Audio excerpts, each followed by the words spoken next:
అందరికీ ఈరోజు వచ్చేసి కాకరకాయ ఫ్రై అయితే చేస్తున్నాను. చాలా మందికి కాకరకాయ అనగానే ఇష్టపడరు.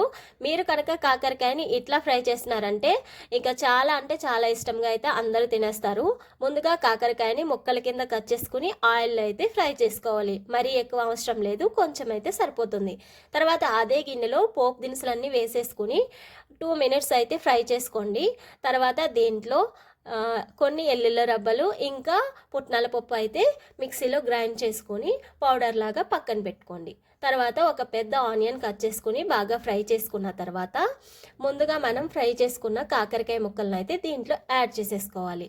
తర్వాత దీంట్లో పసుపు, కారం, ఇక రుచికి సరిపడ్డ సాల్ట్ అయితే వేసేసుకొని 2 మినిట్స్ ఫ్రై అయిన తర్వాత మనం పౌడర్ చేసుకున్న పుట్నాలు ఇంకా వెల్లుల్లిపాయల రబ్బర్ పౌడర్ అయితే వేసేసుకోవాలి. దీంట్లో 2 మినిట్స్ ఫ్రై అయిన తర్వాత కొబ్బరి కూర కూడా దీంట్లో వేసేసుకొని కొంచెం ఫ్రై అయిన తర్వాత కాకరకాయ ఫ్రై అయితే రెడీ అయిపోతుంది.